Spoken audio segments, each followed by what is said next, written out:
What's up, Flomies? I'm Julianna, and today I'm going to teach you how to do the single finger pass off behind the back. So a prerequisite to this would be the ET pass off, and you can look in our other tutorials for that particular move.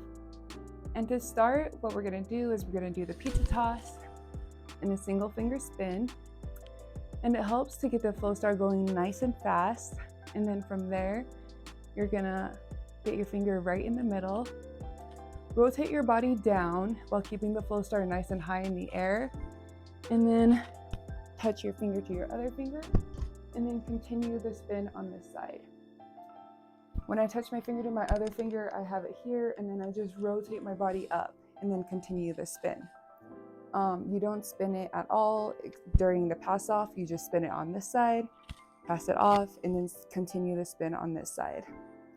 And that is how you do the single finger pass off behind the back.